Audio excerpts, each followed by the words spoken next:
We're live. I'm ready. I'm ready, Dawn. Yes, ma'am. Good morning, everybody. I want to call the school board meeting January the 12th, 2021 to order. Before I do my invocation, I do want to take this opportunity to say I apologize for getting on a little late. I've been having trouble with my desktop. I wanted to do it on my desktop, but it was updating. So anyway, next on the agenda is the invocation. And it is me. If you would bow your heads, please. Father God, in the name of Jesus, we just want to take this opportunity to say thank you. We thank you for this day. This is the day that you have made, and we rejoice and we're glad in this day. We thank you for all of the school board members across the nation and across the state. We thank you for our school board members, particularly our superintendent and her cabinet. And we thank you for a new vision. And we just thank you for an awesome day. We ask that you look on the president and all of the things that's going on in the world today, the incoming president. And God, we just want to take the opportunity to say thank you for what you have done, what you're going to do. And look on all of the employees on the school system at Hope County School District. And we give you honor and we give you praise. In Jesus' name we pray. Amen. And next on the agenda is the chairman's report. And I would like to report that we've been a little busy, even though it's, we've been in. I believe Keisha, Gil, and myself, we attended an NCSBA ethics training. That ethics training was, I think we had from November the 30th to December the 31st to complete the training. And I know I did, and I'm sure Keisha. Yes. So, it was a 2-hour training. Normally we go up and do the training.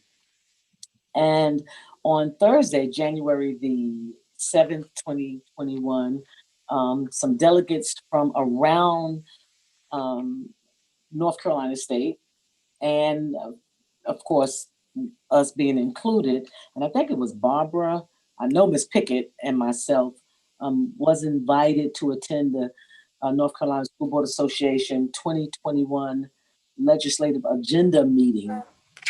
During that meeting, we had 9 agenda items that we wanted to discuss and update and take it to the legislators.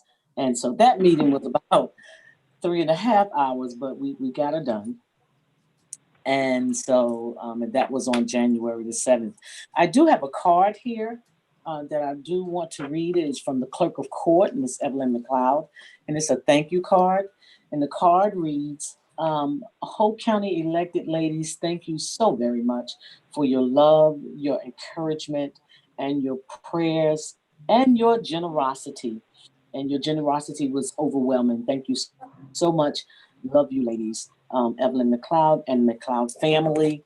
And during her time of bereavement, we were able to do something for Miss McLeod and her family. And she just wanted to send a thank you card to us.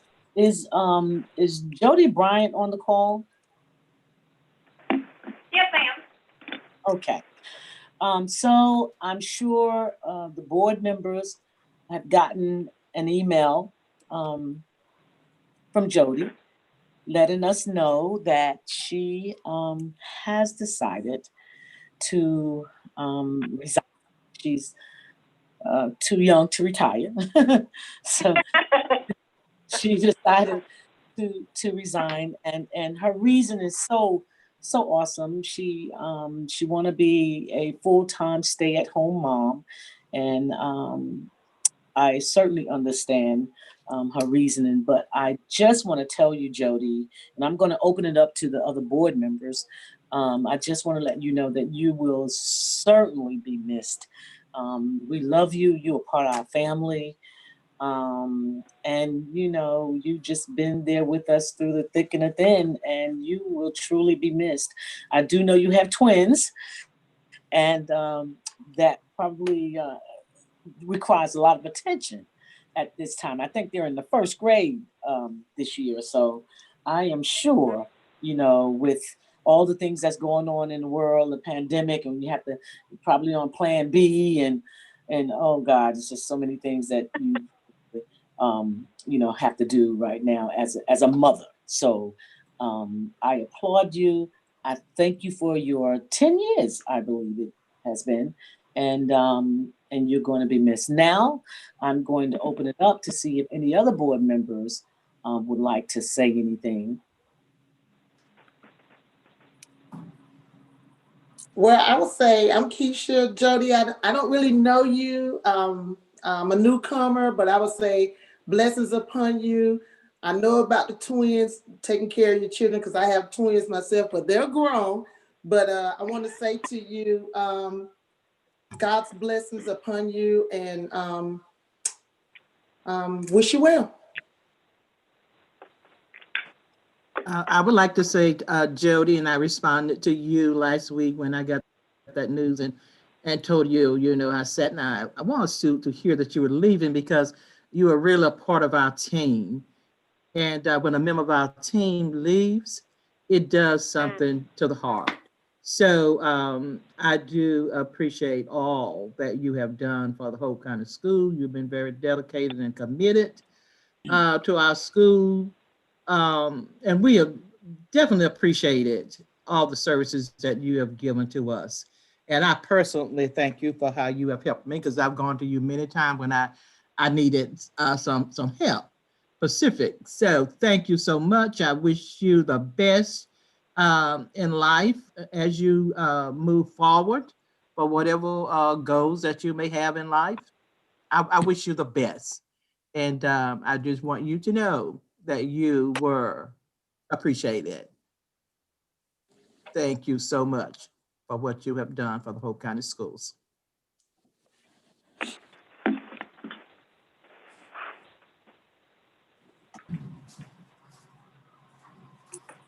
Okay, so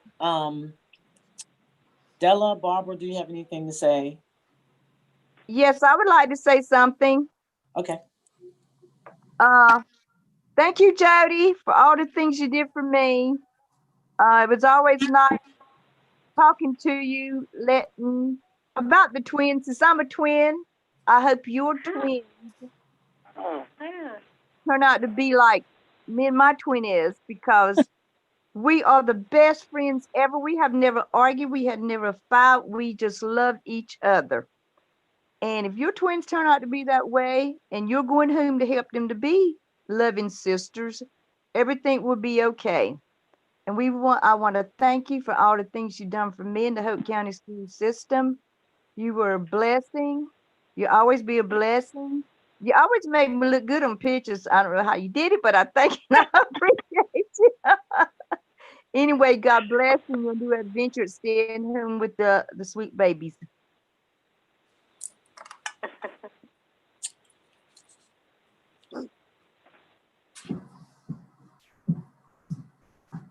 Okay.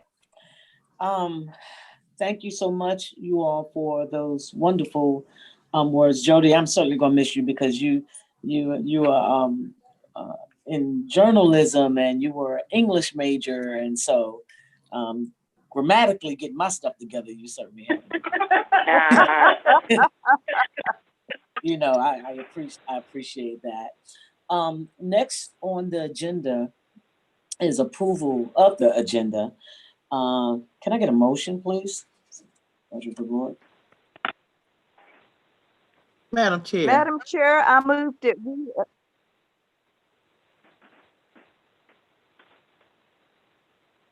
Did you say something, Della? I know. Go ahead, Ms. Pickett. No, Madam Chair, I just wanted to. No, I was going to let Ms. Pickett I just approve wanted the to. agenda.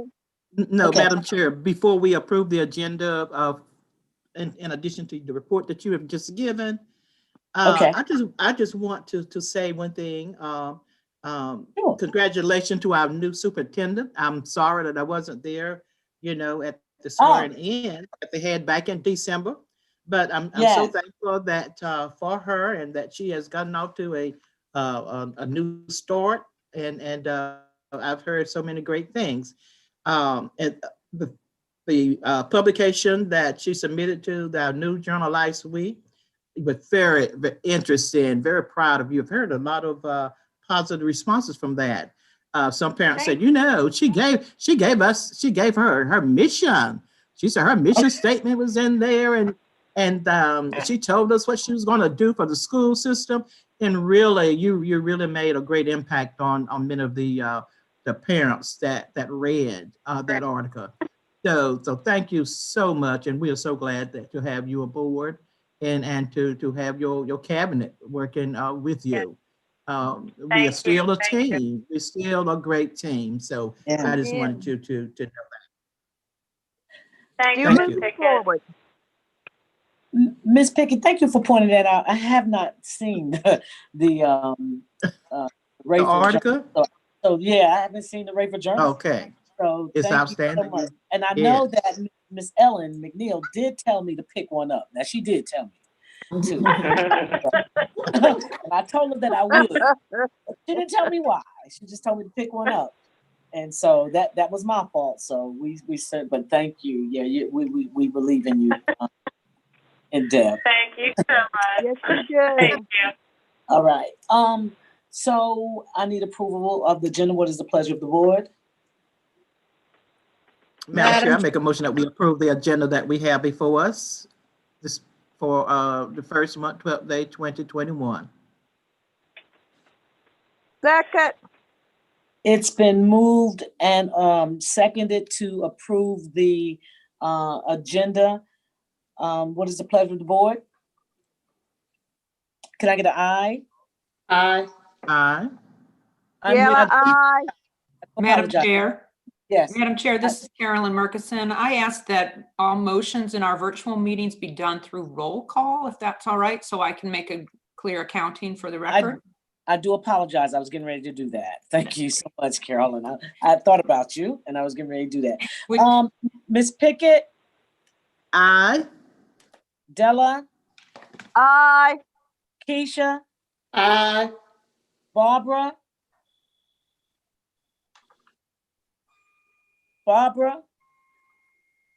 Rosa McAllister McCray, aye. Aye. Okay, so we have 5 ayes.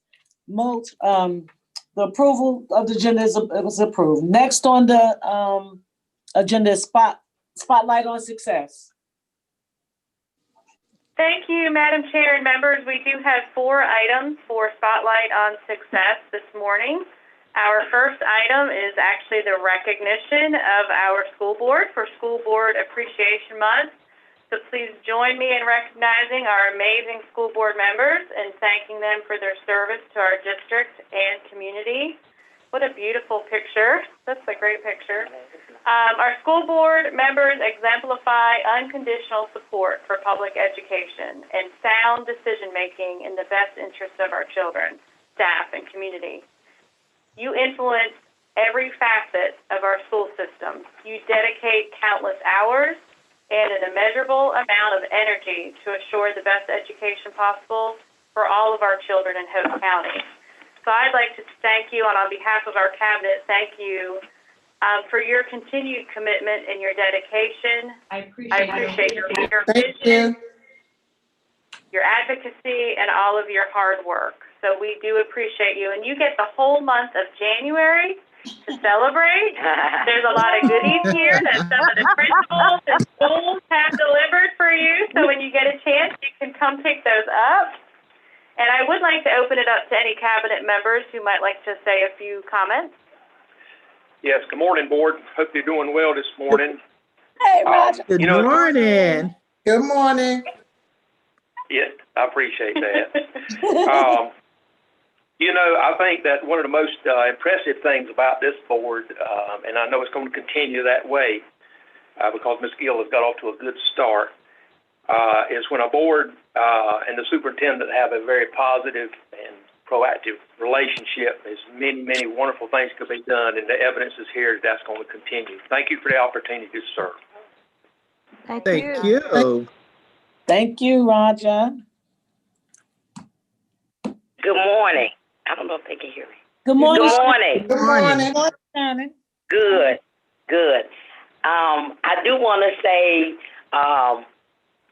women power. we rock. We rock. Yeah. I gotta go. Mr. Evans, I apologize. But to this board, I do want to say leadership is really defined by results and not attributes. And with that said, as we look over, I know the 15 years that I've been here, and we look over the journey over those years, we have really gotten results. And that is really under your leadership. Because you all empower us to make decisions, and you trust that we're going to do right by children. And I don't know if you all realize how critical and important that is. And we really appreciate that from the bottom of our heart. I also think that you help to unlock our potential to help make us better. And I see you, Rosa McAllister, you looking, but you do. You know, a lot of times the kind words that you say, you really don't realize that you are really pushing us so we can be better. We can be a better school district, and I appreciate that. And with that said, I really believe that leadership is the capacity to translate a vision into reality. And that's what we have done, and we will continue to do under the leadership of the Madam Superintendent, and we appreciate that all that you've done, and we're here to support, and we'll continue to support the board and, of course, our Madam Superintendent. But thank you all for what you do. Thank you, Shannon. Thank you. You. Thank you. It's always hard to follow her. You got a great team. Like, I feel like I should go first because I'm like Dr. Tutu. I just want to say you have no idea how much allowing us to be your partner in this means. You're not dictators, you work with us. It's so important that we have the open relationship that we have, that you feel comfortable calling us at any time, that we feel comfortable calling you. So I just appreciate that we are partners in this effort and this journey. And I just look forward to continuing to deepen that relationship and that partnership. And thank you for allowing us to do what we do. Well, Thank thank you. you. Thank you, Donna. Well said. Everyone does a great job. Some of us I'm are just a happy. little quieter than others. And by the Y'all way, make us look good. and Shannon, as your HR person, I have to say, don't say women power again. Is that Title IX? Is that Title IX? I do want to say I appreciate Miss Gill, that she's a part of the team, and I know that the other board members will baptize you by fire. Thank you. Me in the water.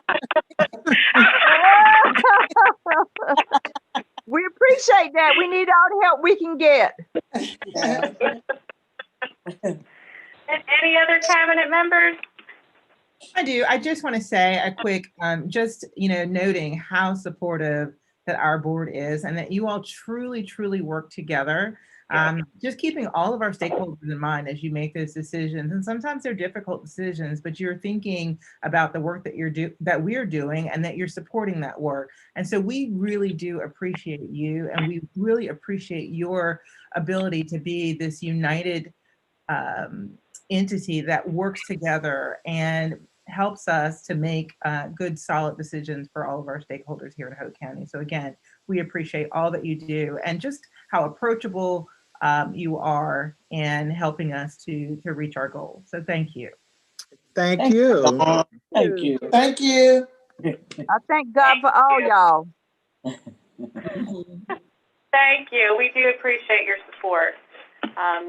Our second item for Spotlight on Success is the recognition of Ms. Jessica Stetler for achieving her National Board certification. At this time, I'll turn it over to Dr. Thomas, our Assistant Superintendent for Human Resources.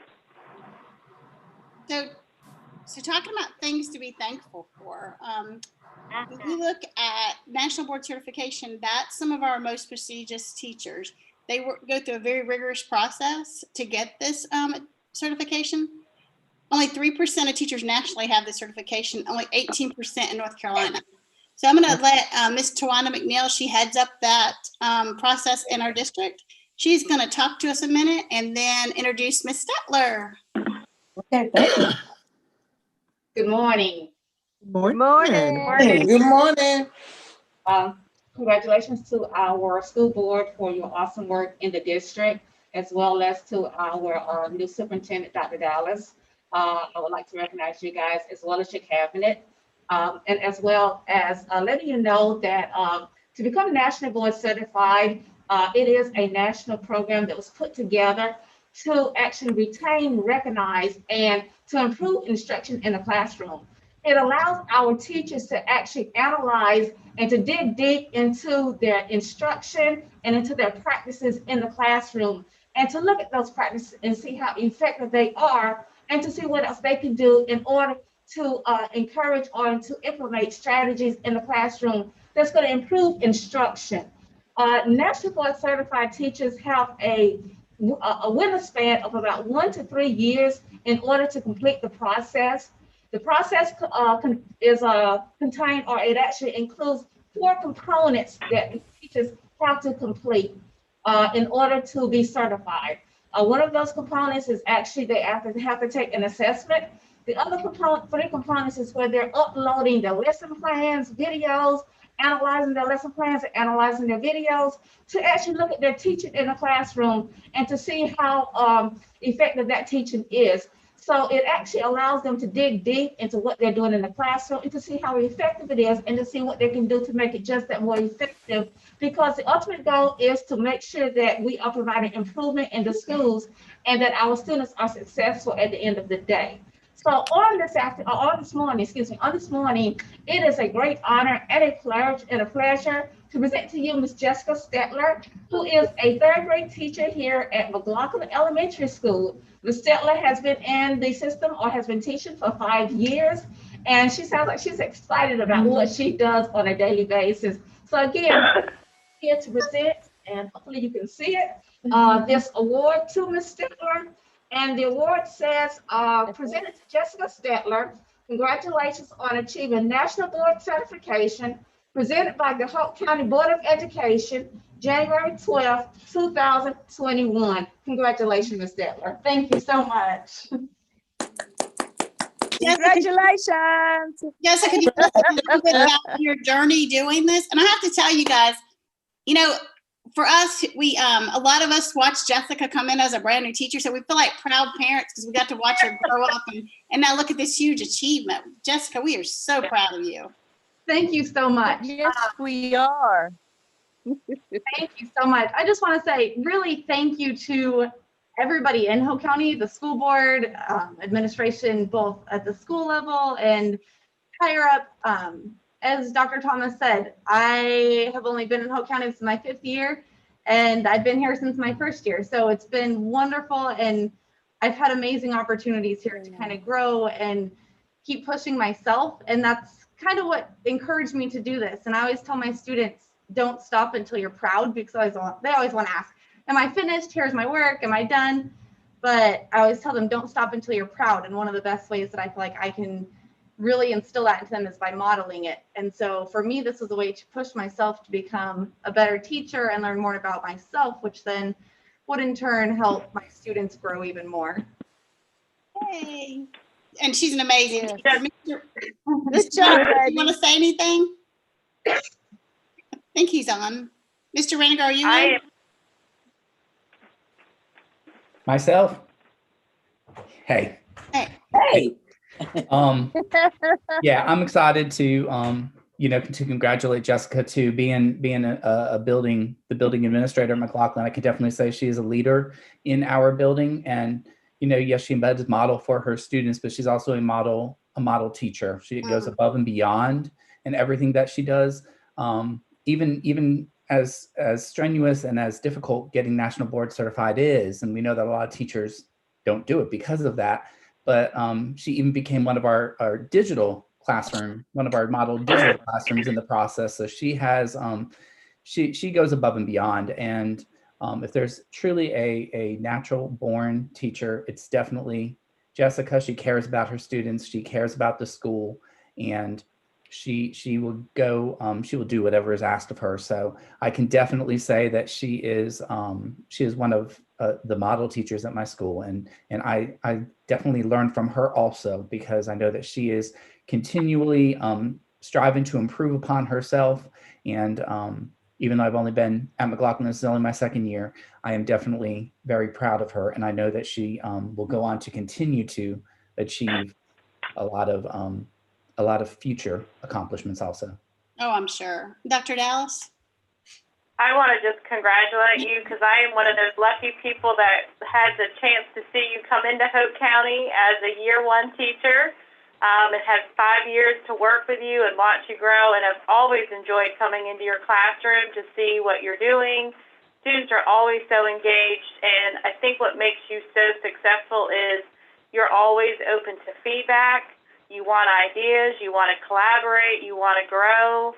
And to me, that's just priceless when a person wants to take that in so that they can become a better person and a better educator. So congratulations. I know how hard National Board is. It is a very rigorous journey. So congratulations on all of your hard work. Very well deserved. Thank you. Congratulations, Jessica. Congratulations. Congratulations. Congratulations. Okay. Very proud of at this- you. Thank So at this time, we're going to move to item number 3, which will spotlight our drone pilots. And just to give you a little context, it was last year, January board meeting, that we actually approved our drone policy. So to know a year later, we are at the point where we have students earning their pilot license is just amazing. So at this time, I'd like to turn it over to Dr. Dana Chavis, our Executive Director of CTE, to share more information. Yes, I'm totally stoked over our drone program. It did just start last year, one semester, then COVID happened, and we still were able to have students to earn their pilot license. So last year, we actually had 5 students to earn their pilot license. And then this year, continuing to go into COVID with our students and with our drone program, we had 6 students that earned their pilot license. Now, this is not an easy task. We are, for Hope County, is leading the way for the state. We began this program with the only teacher in the state to have earned his certifications for this particular class. And you know, so all of this goes to our teacher that has really been working endless hours with our students, coming up with just great ways that students can practice and do it virtually and do it face-to-face with the drone classes. There was an article that was posted in the paper in regards to our 6 students that earned their license. This particular event took place on a Saturday, and the students had to have their own transportation there. We do pay for their certification. The cost is $160. If the students pass, then great. If not, then they have to pay for that on their own the next time. You'll see how Victor's picture is a little dark. It wasn't a bad photo. It's because this took place at night. These testing took place from 8:30 in the morning all the way to about 11:30 at night. And there was about 19 students that took the exam, but we only had 6 that actually passed. And we are totally stoked over these 6. They are all seniors.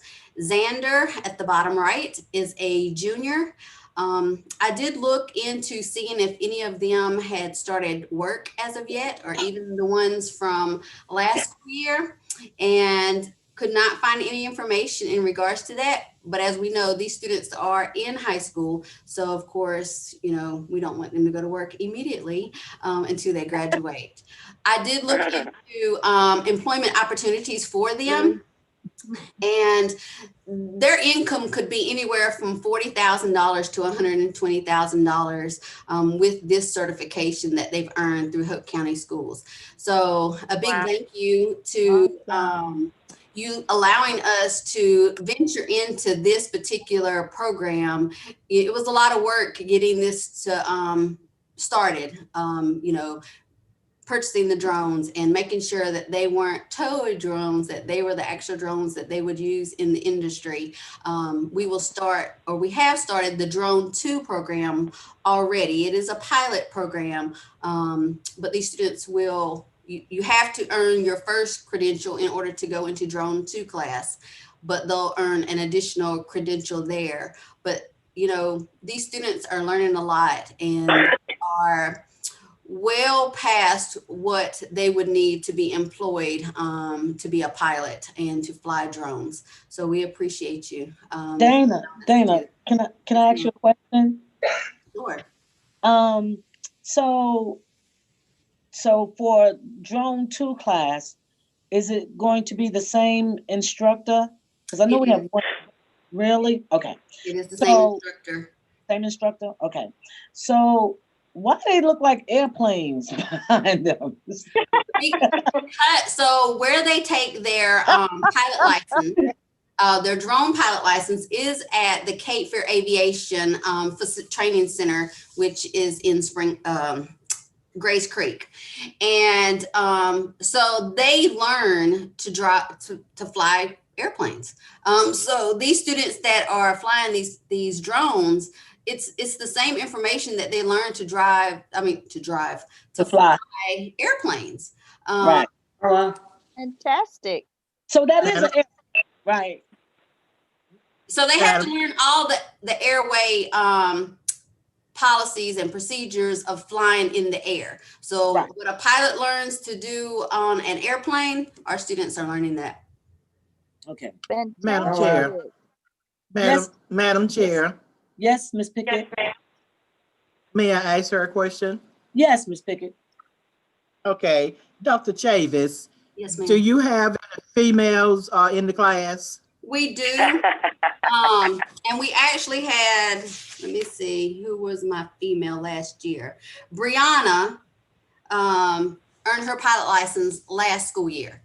So we do have females in the program. It's just that these were the 6 that passed this semester. Okay. Okay.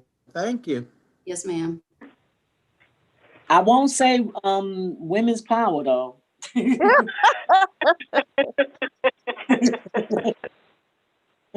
next semester we'll have 6 there.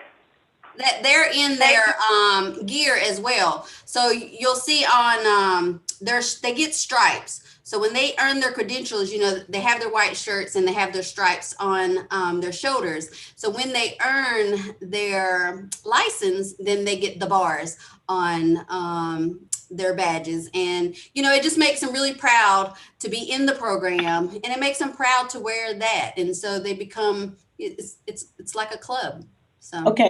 So Dana, what is Drone 2 class going to consist of? So it digs a little deeper. So then they get to specialize in the area. So now they've earned their license. So in Drones 2, they'll get to specialize. So maybe they want to focus in on construction or agriculture or real estate or public safety. So we knew going into this, before our police department in Hope County had purchased their drones, we had already purchased ours. So they were really impressed with the drones that we had purchased. And then they kind of, I don't know, they really followed suit of what we were purchasing.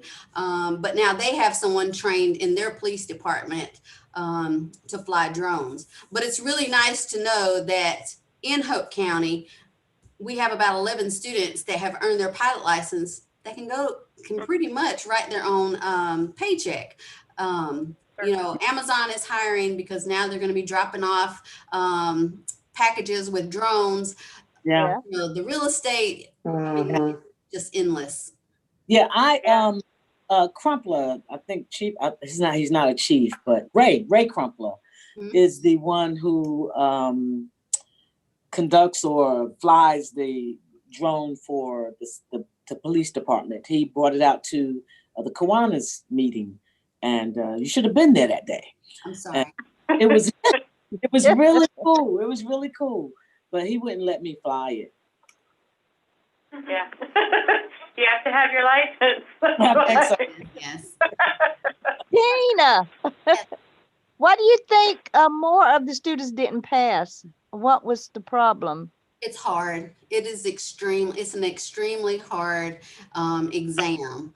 So, we could blame it on COVID and the fact of the stress that is around, just learning it and going through this whole process.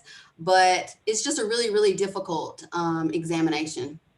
Okay. So how do they get their CEUs? Because once you pass a test, a certification test, I'm sure you're going to have to get some CEUs.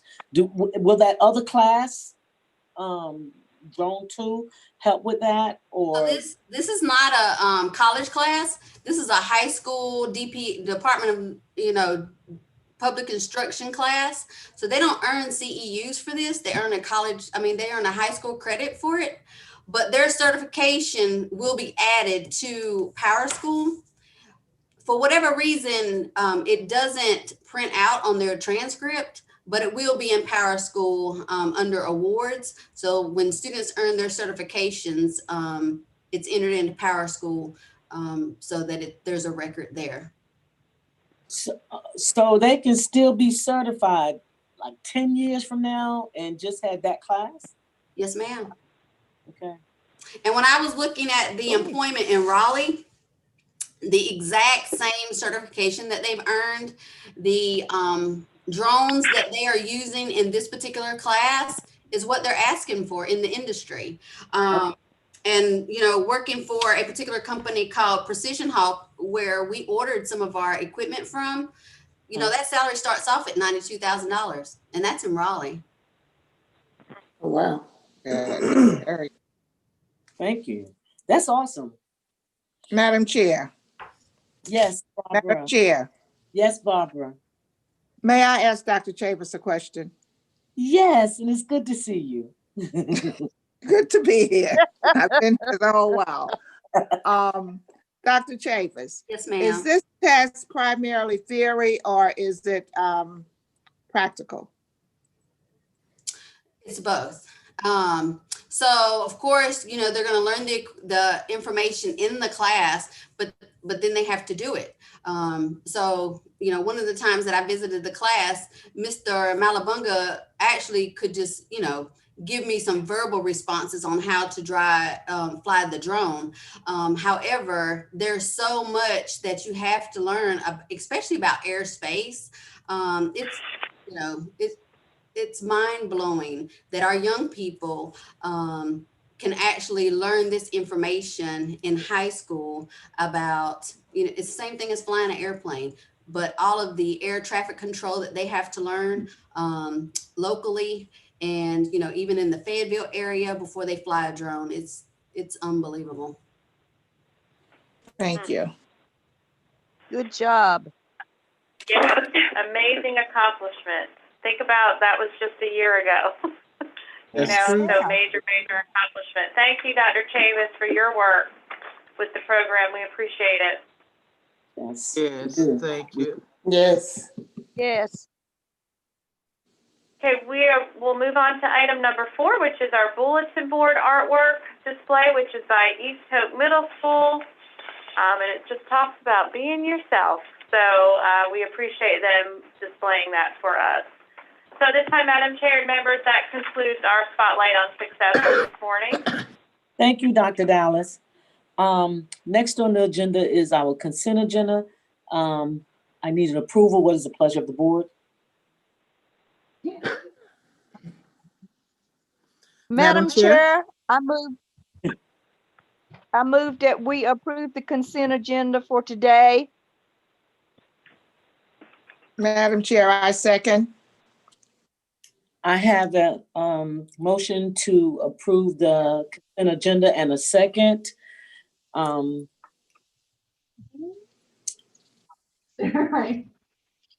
Who's that? Oh, can I get any ayes? Oh, I'm sorry. Sorry. Roll call. Roll call. Barbara Bowie, Aye.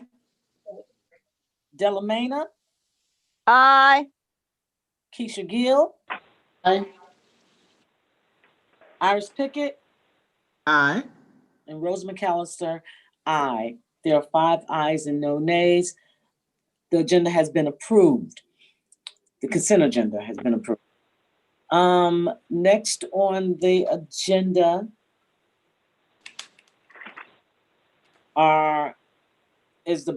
that's the budget. Next on the agenda is the action items. I will yield to Dr. Dallas. Thank you, Madam Chair and members. We do have 2 action items for this morning. Action item number 1 is our 2020-2021 NCDPI Facility Needs Survey. Let me recognize Roger Edwards, our Associate Superintendent, and ask him to share this information. After he shares the information, we'll answer any questions, and then we will ask for approval. Thank you, Dr. Dallas. Board members, you have an attachment in your agenda there on the 2020-21 Facility Needs Survey of Hope County Schools. If you recall, a couple of weeks ago, we briefly met and reviewed this with each board member. North Carolina General Statute 115C-521A requires local boards of education every 5 years to update and submit a 5-year facilities plan, needs plan to the State Board of Education. And this 5-year plan sort of morphs also into a 10-year plan. Hope County Schools has contracted for several different cycles on this with Building Asset Inventory, LLC, out of Winston-Salem, North Carolina. Basically, what this company does is that they come in, they interview principals, directors, a variety of staff members on facilities. They take a look at prior state facility needs surveys. They take a look at our existing facilities planning documents, capacity information, ADM information, and any other related documents. Basically, the information reported to the State Department on the state forms has to do with instructional spaces. However, for our Board of Education locally, this team also includes non-instructional areas such as administrative offices, warehouses, transportation, maintenance facilities, those kinds of things. A couple of interesting things about Hope County Schools at this point, as this gives a snapshot to the board and some really good data as they take a look at where we're at and setting priorities for facility upgrades or additions or that sort of thing over the next 5 years and 10 years. Historically, Hope County Schools historically has calculated school capacity by using these worksheets provided through this process and then updating it each 5 years. On page 3, the enrollment projections, I think it's interesting to take a look at DPI, average daily membership, ADM projections. Now in 2021, Hope County Schools overall is 8,986 students. In 5 years, you'll see a projection of a 7% increase, which is about 629 students. And over 10 years, an 11% increase, which is about 972 students. Also, I think it's interesting that our district-wide, our facilities, instructional facilities, are operating at a 93% capacity. Our elementary schools, Scarlock Elementary School is 100% capacity. Sandy Grove Middle School is 117%, and Hope County High School is 114%. Now, at the same time, I thought it was very interesting that San Jose Early College is operating at 98%. So all those are very tight capacities.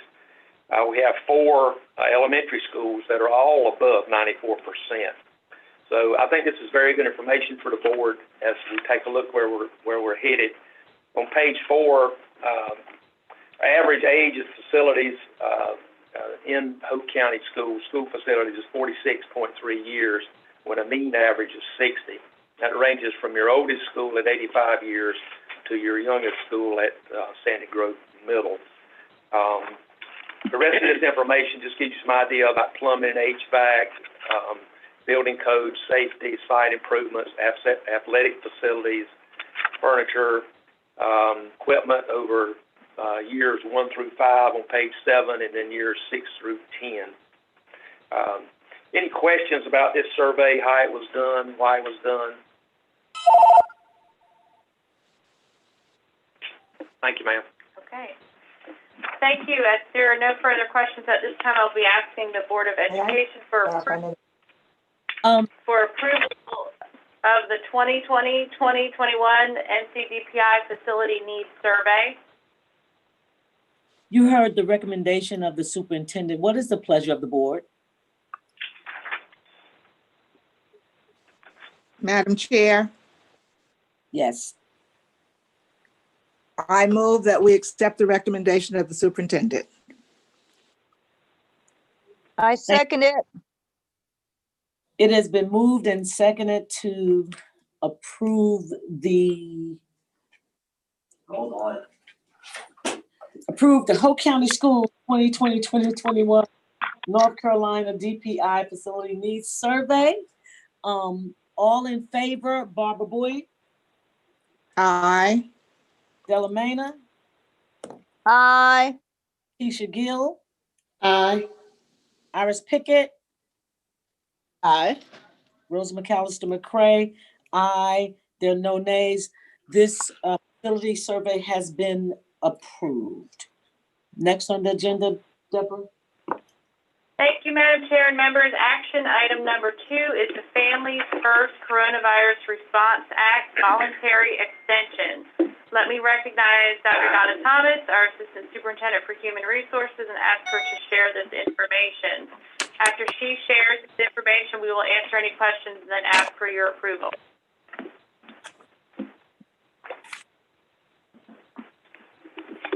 Sorry, I was muted. The Family First Corona Act was established around June, and it gave us some options for teachers or staff members who could not come to work. So, you know, if they were exposed, if they were tested positive for COVID, it allowed us to still pay them. So it gave us 2 weeks that people could be out up to 80 hours to give them sick leave. So if they were quarantined, they didn't have to use their own sick leave, or if they didn't have any sick leave, they would still get paid. It also allowed us to pay people whose schools were closed and didn't have daycare up to 2/3 of their salary. We can do that it's like an add-on to the family medical leave. So we could do that for technically up to 12 weeks. This leave ended on December 31st. But as you know, the coronavirus hasn't gone away. So what that meant was if I had to quarantine in December, I was paid my 2 weeks. But if Juane had to quarantine in February, it would be like, so too bad, so sad for her. She would not get her money. She would not get paid. If she didn't have leave, she would just be home without pay. So wow. The Department of Labor has issued a statement saying that schools or that employers could voluntarily extend this leave. And DPI has given us permission to do that. So what we are asking is that you allow us to extend this leave until March 31st. Now, I need to be clear with this. If I already had my 2 weeks, my 80 hours, this does not give me any additional time. This is just for people who have not already used up this leave. So it wouldn't create more leave for them. It's just for people who have not used it. Let me ask you something, Yes, Donna. ma'am. Personally, how do you feel about that? What I'm saying is, I think I asked Deborah or said something to Deborah about the same thing. So I get COVID, right? I get my 2 weeks, you know, I'm in all this stuff and I'm home, and then I come back to school, you know, and I get COVID again. Now, no fault of mine. Right. Okay. Right. But I get again, you know, so now I have to use my time. Right. You know, and I understand being a pickle. I'm not right. trying to, you know, but personally, how do you feel about that? Okay, so there's different ways of looking at it.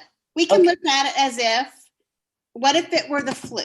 You got the flu in November and you use your sick leave, and then you got it again in January. It's not your fault you got it, you just got it. It would be the same way. On the other hand, I think we have to look at each individual case.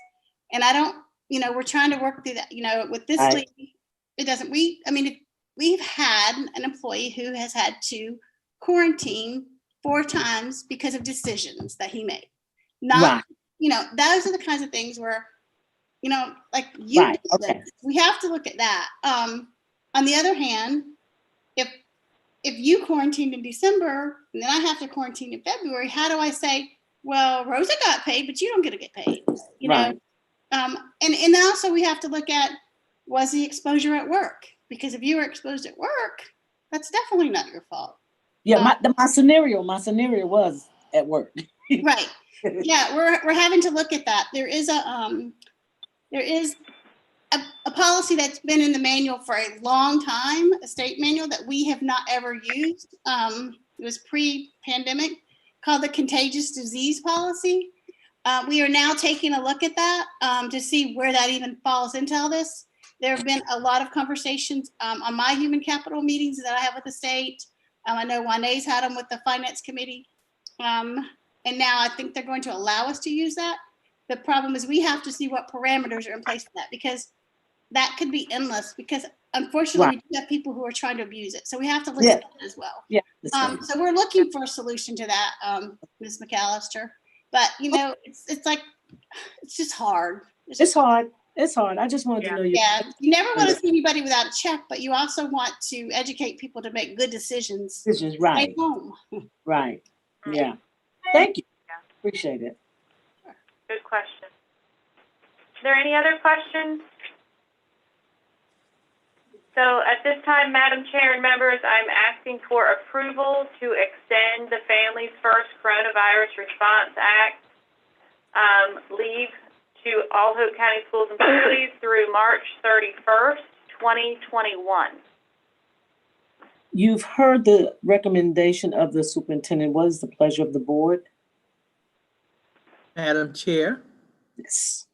I make a motion that we accept the request of our superintendent and we approve the Voluntary Extension Act that she just mentioned. Mm-hmm. I'll say. I have a motion to approve and a second to approve the FFCRA voluntary extension until March 31st. All in favor, Ms. Pickett, Aye. Ms. Keisha, Aye.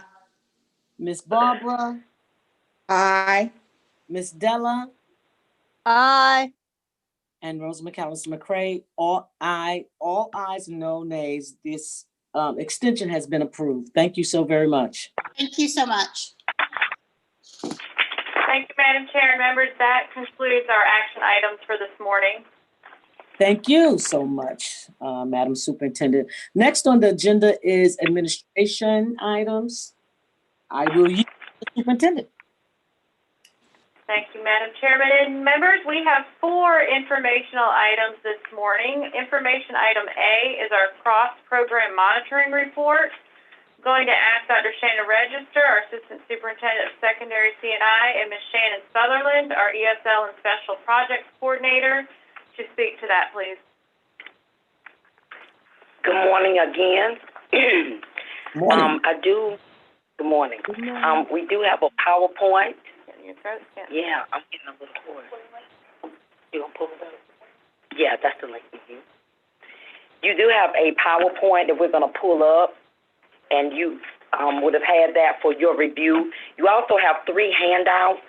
One of your handouts is a letter that was sent to the superintendent just to acknowledge that we did have a cross-program monitoring review on November the 16th through the 20th.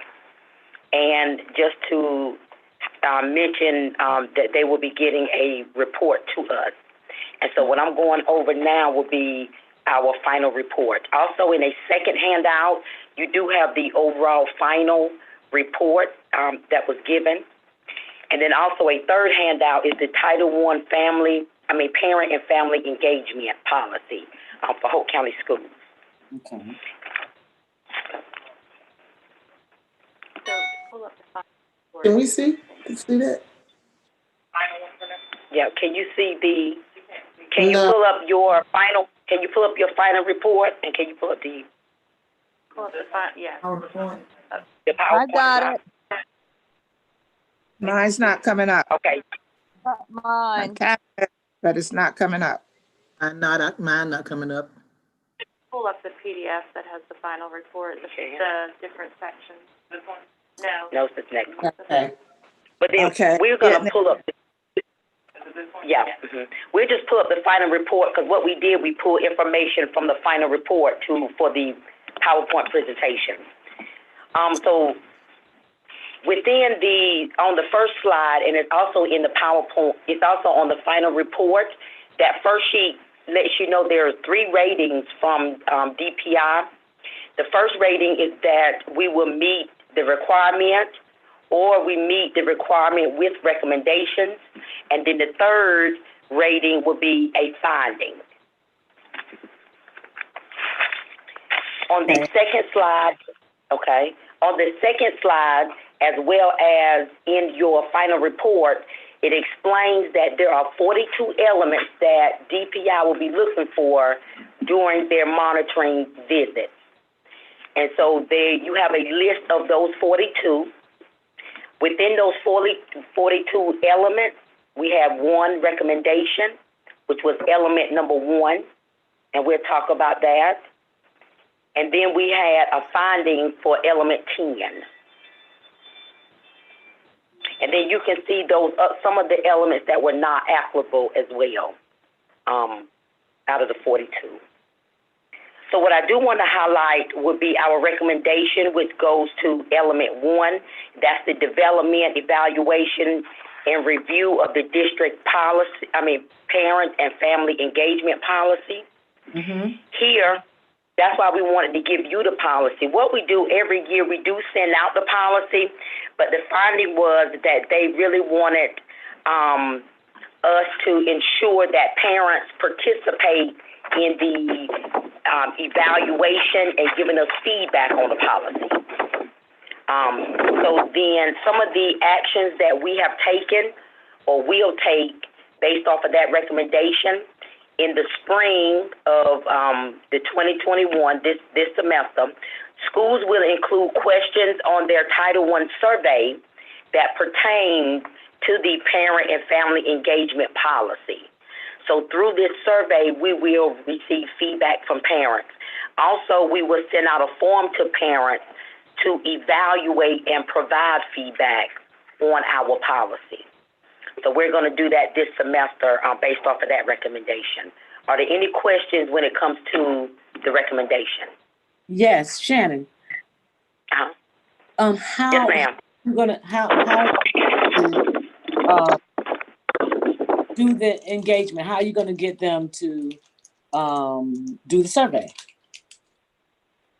Well, normally we have with our Title I survey, we normally have pretty good participation. I would say about 75 to 85% of our parents. Yeah, it's high. They respond. And so what happens, federal programs, we have, Ms. Fortenberry requires all our Title I schools, which is our elementary and middle, to send out those surveys. And we also post them on the web. We make phone calls, so we continuously contact parents so we can get that feedback. So we said we would add questions that pertain to the policy, as well as ensure that we want them to evaluate and provide that feedback. And what is the span of time that we're going to give them to give us feedback? Normally, we were looking at in the spring to include those questions in our survey, probably back in February, March. We'll send it out in April, and then we'll be soliciting to get that back in May. Okay. So we're looking at getting this feedback by the end of the semester, or near the end, so sometime in May. Okay. Thank you. Madam Chair. Yes, Barbara. May I ask Dr. Register to explain the finding from number 1 Yes. and eligibility part of that? Yes, and that's where we get ready to move to. I wanted to stop to see if you had any questions for the recommendation. So now we can move to our finding, and that finding was under our, yes. Dr. Register. Yes, Pardon me, ma'am. concerning the policy, one thing to note on that day, whenever the question came up about the policy, parents were not aware that this was a policy. And, Right. you know, and she said that she had already gone over it with them, and, you know, they had discussed it with them whenever they had special nights and so forth. But I think what it was, they were not aware that this was a policy. So I guess, you know, explaining that more to them and letting them Yeah. know that this is a policy. So whenever they have to tell somebody, you know, that they read the policy or they're aware of the policy, that they'll know whenever they're reading the policy. You understand what I'm saying? Yes, ma'am, because we do share at our Title I nights that we have to do at our schools. Yes. They share the policy, go over it, but I totally agree. You know, you go over information, some people may not realize it is the policy. Right, I think we just That's need to be really explicit that this is our policy. Yeah. Right. Yes. And one thing But thank that you, Ms. Ms. Pickett. I'm sorry. One thing that Ms. Fortenberry and I discussed is normally all of that is done at that first parent night, and there's a lot going on at schools with gathering information, et cetera. So the upcoming school year, the policy will be on its own separate night. So there won't be conflict with a lot of information. So that'll give parents an opportunity to ask questions, et cetera. So there shouldn't be, you know, any confusion. If they're there, then, you know, we'll be able to go over it school by school. Each school will be able to take care of that on a separate night. That's good. That's good. Good idea. Right. So now I'm going to let Ms. Shannon Sutherland go into our findings, which is the certification of eligibility. Ms. Sutherland? Okay. And Dr. Ramshaw, are you able to pull up the PowerPoint? No, you just have to just talk through it. Okay. I'm not sure if the board members actually received the documents that are really important in the certification of eligibility. Yes, Okay. ma'am. They did. We got it. Up. Yeah, Okay, great. we Thank got you. the supporting documents. Okay, great. Thank you, Dawn, for bringing up the PowerPoint. So on slide 6, which is the certificate of eligibility, the finding was for how we identify our migrant students. So you may ask, what is a certificate of eligibility? And a lot of times we use the acronym COE. So in order for a student and family to be considered migrant, we have to document this on a certificate of eligibility form. And I'll show that in the next slide. The document is the basis for how we determine if they're going to be eligible for our migrant education program. Secondly, we include the names of all eligible children who made that move, and children who are under the age of 22 and have not graduated high school or obtained a GED. This may include preschool age, school age, dropouts, and out-of-school youth not attending the school district. So when students move in and they meet any of those, and we identify them and we meet any of those categories, our migrant recruiter actually goes out to the home and completes in person, or I mean, with COVID, we're having to do it over the phone, the certificate of eligibility form. And once students are identified, we obtain parental or guardian consent via a signature on the certificate of eligibility form. And these records are made available to the parent upon request. Fourthly, once the student is identified as being eligible as migrant, that information goes into PowerSchool, And then it's also uploaded to a private server that DPI maintains for our migrant students. And it's entered into a national database called M6. And a student that's identified as migrant can receive services based on 3 years of eligibility into the MEP program if the family doesn't make another qualifying move. And we have to document who our migrant students are on the CEE by verifying those between September the 1st and November 1st each school year. So our next slide shows exactly what the COE actually looks like. And this is the document that they took a sample of all of our COEs from the time period of 2018 up until 2020. And out of the 7 samples, a finding was that we omitted some information on some of the areas. For example, at the top of the form, this is all of the parent information up top, as you can see, where they actually reside. The second section of the form is the child's data. That's anybody that lives in the household.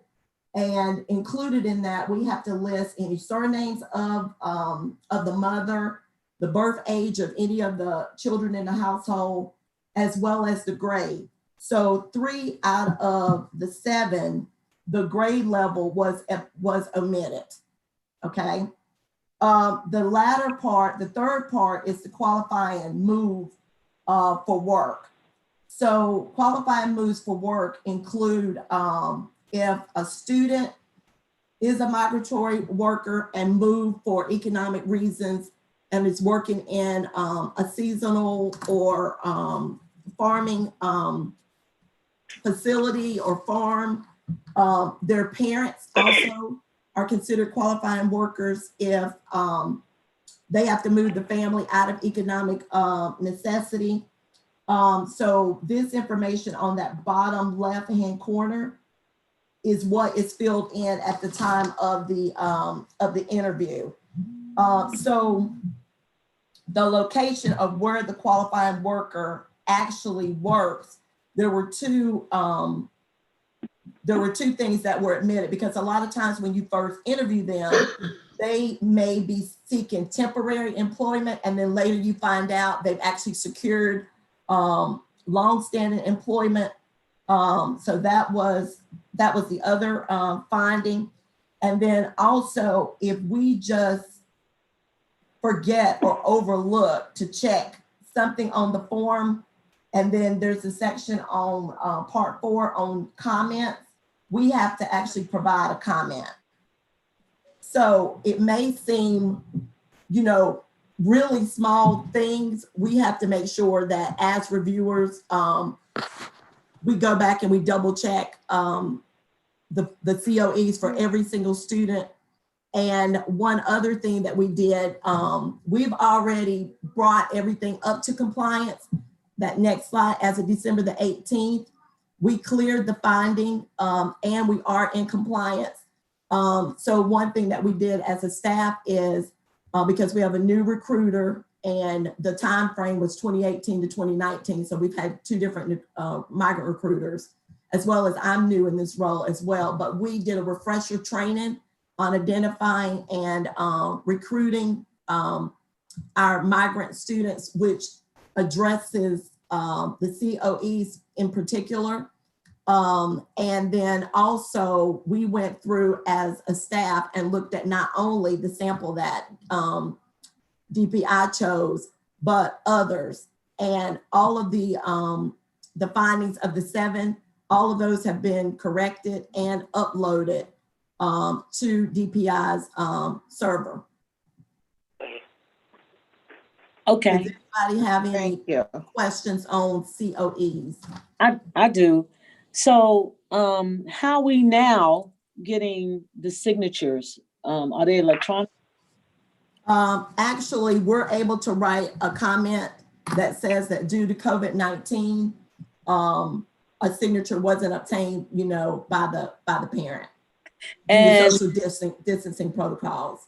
okay, so this eligibility COE form might help them in other ways. I'm not sure, other than the school district, other than us doing a report. So how do they know they can ask? Because they're not just given a copy, they would have to ask for a copy, right? Well, you mean the parent? Yes. Okay. Well, to my knowledge, the parent can ask, yeah, they can ask for that. But what's most important is that if they ask, okay, what services, you know, is my child or my family going to qualify for, we're supposed to provide that in writing. Okay. It's almost like, you know, our exceptional students who have an IEP, and then, you know, during your meeting, you give them that parent rights handbook. Okay. Same scenario. Mm-hmm. Yeah, because, you know, they're not from our culture. And so I don't know if they would know to, you know what I'm saying? We would have to. Right. And so that's the reason why when we recruit, our largest population in Hope County is our Spanish speaking population. Right. Exactly. So our recruiters are bilingual. How many recruiters do we have? We have one. Okay. We have one migrant recruiter. Okay. Mm-hmm. But everyone at the transition center is bilingual except for me. Okay. You only speak English, right? I only speak English. Spanish was back in the day, college. But you understand enough to know what's going on. Oh, most definitely. Most definitely. Mm-hmm. All right. Thank you, Ms. Sutherland. Does anybody else have any questions related to that? That's good information. Yeah. Thank you. No questions, Dr. Register? Okay. All right. Thank you. Information item B is our new COVID-19 dashboard. Here to be transparent, so we discussed this, I believe, at our November meeting towards the end, is making sure that, you know, people were aware and they didn't feel like we're withholding any information from them. We did work as a team to create a COVID-19 dashboard that will be made available, and I'm going to ask Dr. Dawn Ramsour, our Executive Director of Digital Teaching and Learning, and Dr. Peggy Owens, our Executive Director of Student Support Services, to share this information, please. Good morning, Madam Chair and members of the board. What you see before you is the COVID dashboard that we have developed in a way to, as Dr. Dallas mentioned, just share as a mechanism for transparency for COVID in our school system. I'll just explain the dashboard, and I'll let Dr. Owens sort of explain maybe some of the information, how they're getting that information behind the scenes. At the top, we do have a note there that data is going to be updated every Friday by 5 p.m. And that will be for the week. So the data that you will see will be reported for that week. So if it is Saturday, it will be for the week that has just passed. If it is Wednesday, it will be for the week prior, if that makes sense. It is not until the end of the week that it will be updated for that week that has just passed, Monday through Friday. We also have the total reported cases, students and staff will be for the reporting week only. Again, that information will be simply for the week that we are reporting for, as well as breaking down that information for the active cases by school. Again, that is for the reporting week only. We've broken it down by students and staff for each school. On the left side, we've also made a note of the approximate number of students in the school system. And when I say the approximate number of students in the school system, I mean physically actually attending school. So those are our students who are on Plan B currently, not our students who are at home, since those are the students who are having contact with other students and staff. The same for our approximate number of staff. At the bottom of the screen, we have, if you'll scroll up just a little bit, Jody, at the bottom of the screen, we will have historical data. And so what you see before you is the historical data from December 14th, so that week, and then the week of January 4th through the 8th, that week as well. And anyone who's looking at that page will be able to hover over those bars. And when they hover over the bar, a number should show up so they can see the actual number of employees and students for that week. They will also be able to filter as we get more and more data on there for a specific date range, if you see in the top right-hand corner of that chart. So they'll be able to do some filtering for the date that they're looking for, just so they can have that information as well. January 11th is not there yet, and that will not come until the following week. But just a brief overview of the dashboard, and then I will let Dr. Owens take it from there. Good morning, Madam Chair and Madam Superintendent and members of the board. As a continuation in terms of the numbers that you're seeing, if you recall from previous reports that we shared information from the isolation tracker where it had like presumptive cases of individuals who may have tested positive. So now we have actually pulled that information out of those numbers to say these are the individuals who reported testing positive for COVID, whether there's students or employees. And so that's where these numbers are coming from. Any questions? Yes, Dr. Owens, Madam Chair, I'd like to ask a question, please. Yes, ma'am. Yes, Dr. Owens, I'm looking at that gray, and that represents our employees. Yes. Now, I know you say employees, but how many of those are teachers, or would this include all the employees that we have and not just teachers? You know what I'm saying? Yes, ma'am. What you're seeing now includes all employees. You know, if you guys would want that information for teachers, that's something that we can share with you, but this is reflective of all of the school's employees for this particular week, for the week of January 4th, who have tested positive for COVID. I think I would like to see if it can be broken up from just like employees and then teachers. Okay. If that's if do you want to see that on the do you want to see that on the dashboard, or do you want us to on the dashboard?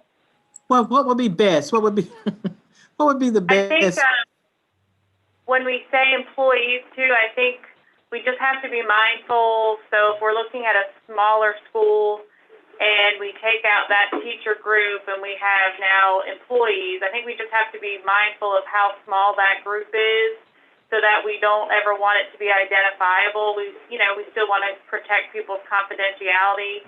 So at a very small school where I might have, 9 employees that are not teachers, I think we just want to be careful that it's not easily identifiable, for that person. Yeah, do we have a school that small? I know McLaughlin is small. Well, McLaughlin would be small to have it. It depends who we say employees. Would that be your office staff, your exactly. TAs? Yeah. Right. It would be everybody except for, you know what I'm saying? Teachers, yeah. Except teachers. And so that means they shouldn't be readily identifiable, but I don't know. Right. Right. If there's a big enough group when we can't identify somebody, yes, I agree. Well, I think the other thing that we have to take into consideration, I mean, Dr. Dallas is in terms of confidentiality.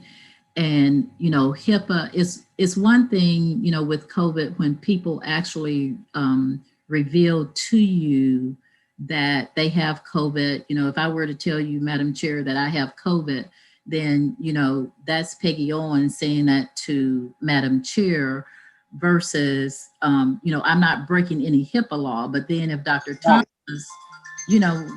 from that perspective, so during all of this, we have tried, our goal is to ensure that we are maintaining confidentiality, for our employees. Yeah, I certainly understand that. Yeah, I do too, Madam Chair, I do too. But what I was thinking about, what percentage. You don't have to give name, but you can give. Right.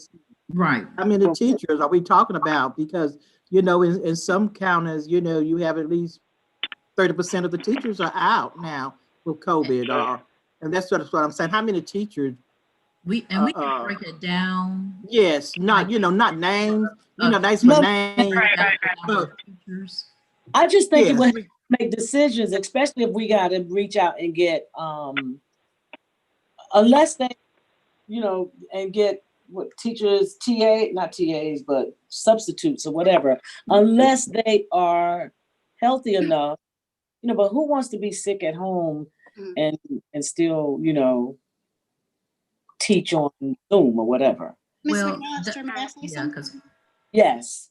So the majority of our teachers that we have out, in fact, the majority of our employees are quarantined. They're not necessarily positive. So they've just been exposed for the most part. And they are, as much as possible, while they're quarantined, we're allowing them to work from home. Okay. Many of our folks who are positive are asymptomatic, so they don't even have symptoms, and they're also working from home. So just so you know that this shows the positive cases, it would not necessarily show the teachers who are out. Okay. Because if they're exposed, they're not on here. Right. Madam Chair. Yes. These are Madam confirmed cases. Yes. Madam Chair, can I say, thank you, Dr. Thomas, for explaining that, because I was going to ask that question. Does that number contain the people who are actually positive, or that is a combination of quarantine and positive cases? So thank you for explaining that. You're welcome. Yeah, that well, and I know that I don't think that Ms. Gill saw that report, but I know that the other board members at the time when we used the isolation tracker, and if you recall that number was fairly large, and as a result of one of those board meetings, you know, you guys requested dashboard. And so the information that you're currently seeing are only those positive cases. Or if you were to go back and look at one of your documents with the presumptive cases, then you would see that it's a much larger number, yeah. Right, which would encompass those persons who are quarantined for the 14 days. Right. Or if we had to, and even with some cases where we had to move people to remote learning, those persons, you know, did not test. They were not positive. We just moved that as a safety measure across the board. I have a question for Dawn. Yes, ma'am. So I see all of the schools and I see the dashboard. How is this gonna work? How's it gonna work? So in terms of changing the data, is that what you're asking? No. So I see the schools, and I know that, you know, everybody doesn't have a dashboard in their school. Is this going to be on the website? Yes, ma'am. I understand. Yes, ma'am. It will be posted on the website, on our main website, in a prominent location where we have our, we think right now we have a banner for coronavirus or COVID. It will be a dashboard that's posted there. So that will be part of the website. As soon as we go live and as you guys we make those changes to the dashboard that you guys have recommended, we will go ahead and make that go live. Okay. Thank you. Thank you so much. Great question. Any other questions about the dashboard? Okay. Thank you, Dr. Ramsor. Thank you, Dr. Owen. Thank you, Good job. So budget season is upon us. So information item C is our budget manual. And I'm going to ask Ms. Juanette Chavis, our finance officer, to share this information with the board, please. Good morning. Good morning. Good morning. As you said, it's the beginning of budget season, so we're getting prepared to start planning for 21-22 school year. So in our budget manual, which is the manual we put out each year, is just preparing us to get ready for our planning season. First, we have our budget calendar, and we'll briefly go through that. We'll start sending our budget forms out to our principals and directors around January 22nd, and we'll give them a 2-week turnaround for them to get it back with their request, which will be around February 5th. After that, we will start reviewing what their requests are, starting with the cabinet will review starting about February 23rd. Then we'll meet, the superintendent and myself review what was discussed in those budget requests and recommendations. And around March 6th, we'll look to bring the recommendations to an information, maybe a finance committee meeting, either one-on-one or with each board member, or 2-1 board members, and then actually bring it to action around April 13th board meeting. Our goal is to have our budget ready to present to our county by April 30th, where they have it for their May board meeting, and for them to review whenever they have their budget work session. The budget manual goes through and tells the different responsibilities and what we have to accomplish during the budget season. This morning we had our finance webinar, and DPI said that our projected ADM, they have to have us by mid-February, which will help us in planning for our state budget. As you know, the General Assembly goes back in the 13th. So as far as budget information, and this is the long session, it could take June, July. You know, we've seen budgets go all the way to November before. So we're just in the planning stages right now. Yes. This is our manual to get us started. Okay. Any questions or concerns?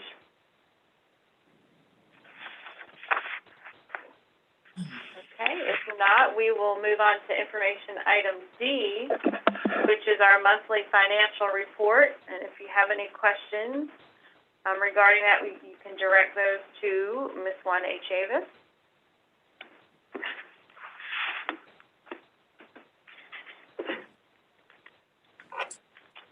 Are there any questions? I'm good. Okay, so if not, Madam Chair and members, that concludes our informational items for this morning. Thank you so much, Dr. Dallas. Next on the agenda is our closed session. I need approval, a motion. Madam Chair, I make a motion that we go into closed session with the North Carolina General Statute 143-318.11 as stated. I second that. It's been moved and second to go into closed session for closed session agendas. All in favor? Delamena, Aye. Keisha Gill, Iris Pickett, Aye. Barbara Bowie, Aye. Rose McAllister McCray, aye. Keisha Gill. It has been moved with ayes to go into closed session. And we're now going into closed session. Madam Chair, did we get a response from Board Member Gill? I called her name twice. I had it on mute. I'm sorry. Oh. and your vote, please.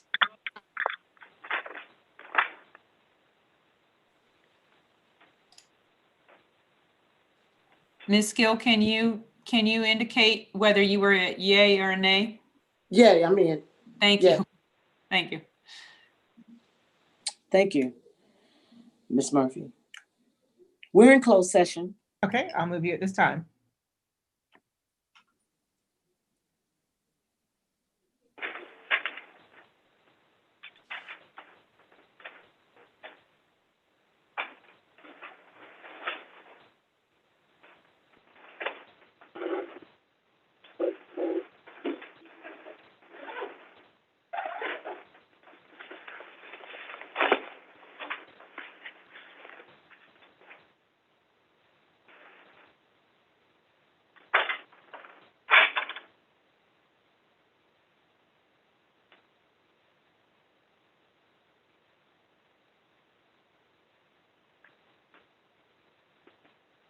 Does everybody hear? We're missing.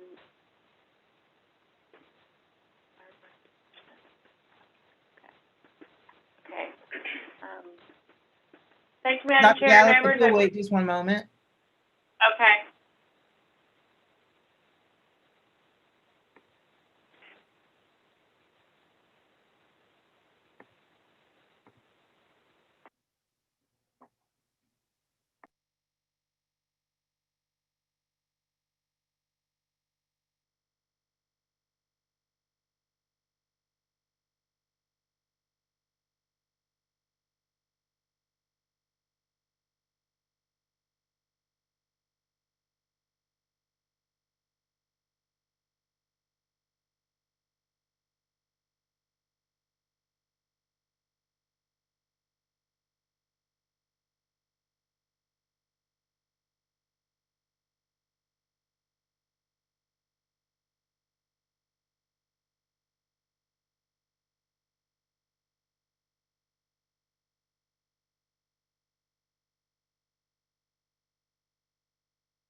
everybody back in the main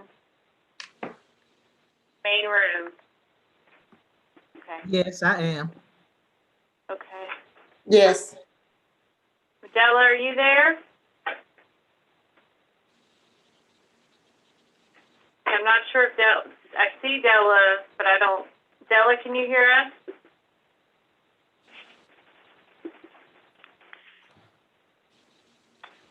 Can you text Dawn and see if she can? I'm asking her to unmute herself right now. Okay. Okay, got you. Okay, good. You're with us. Okay, we're all here. Yes. Okay, so I'm requesting approval of the personnel action items 1 and 2 as shared by Dr. Thomas in closed session.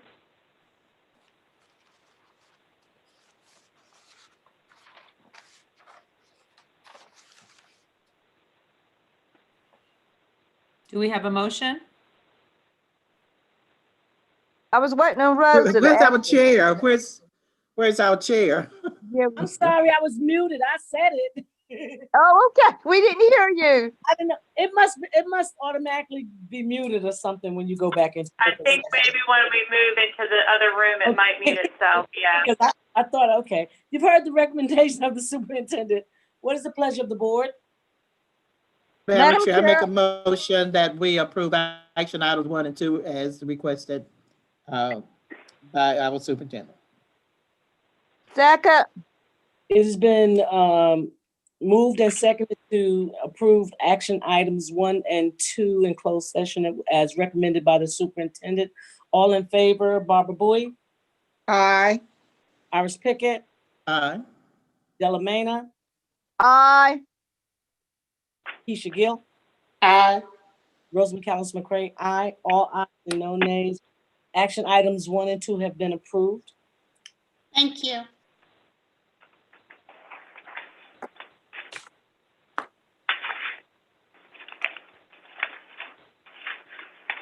So can I go into the superintendent's report? Yes. Okay. Just real briefly, I just wanted to share the legislative and policy priorities. Each year, NCASA works with the General Assembly, Governor, State Boards of Education, the State Board of Education, and compiles what the needs and the priorities need to be for that coming year. And you can read it. It covers a lot when we talk about the COVID relief and recovery. Very hot topics right now are end-of-course testing, end-of-grade testing, holding schools harmless for testing and not holding it against them as far as ESSA compliance requirements. So that's, and then also talking a lot about the recovery as far as increased funding for nurses. One of the things to draw to your attention is they are anticipating a significant expected surge in kindergarten enrollment. So that's something we'll keep an eye on because our kindergarten enrollment was down about 11% this year, which was pretty much what happened across the state. Oh. So they are expecting those 11% that maybe stayed home. Maybe parents opted, this isn't the year I want to send my kids to start kindergarten.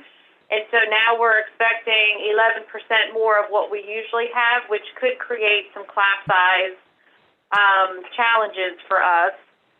So that's something to keep an eye on. Also the idea of broadband internet access, that whole idea of we can give kids Wi-Fi, we can give staff Wi-Fi, but sometimes it's not as reliable, it's not as robust, the network is not as strong as it needs to be. So this whole idea of we really need state help with statewide broadband internet access.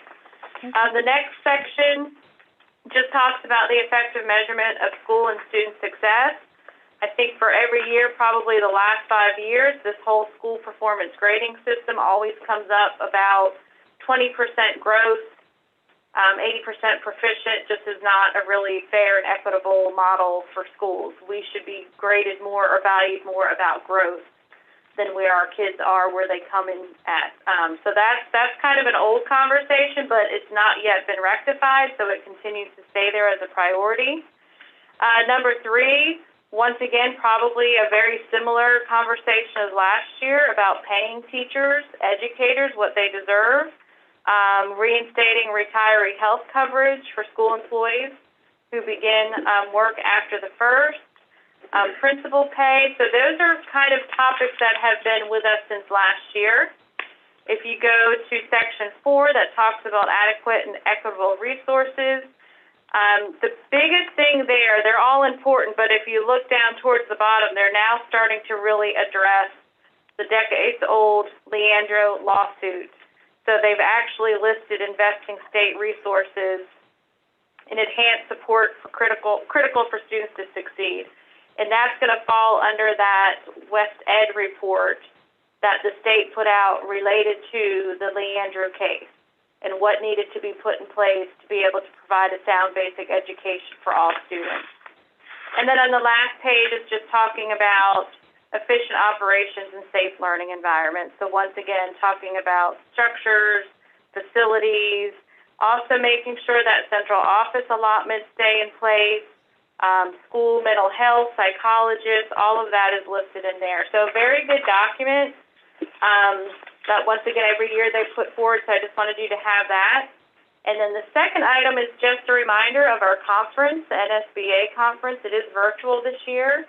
You have been registered, and we're hoping by April 8th we'll be able to at least maybe gather, and during some keynote speakers we could come together, you know, and maybe make it feel like we're really there, but we will see. It is a virtual event this year. So that is all I have for the superintendent's report.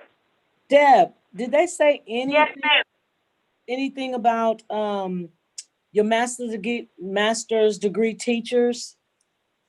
Yes, they do talk about trying to reinstate.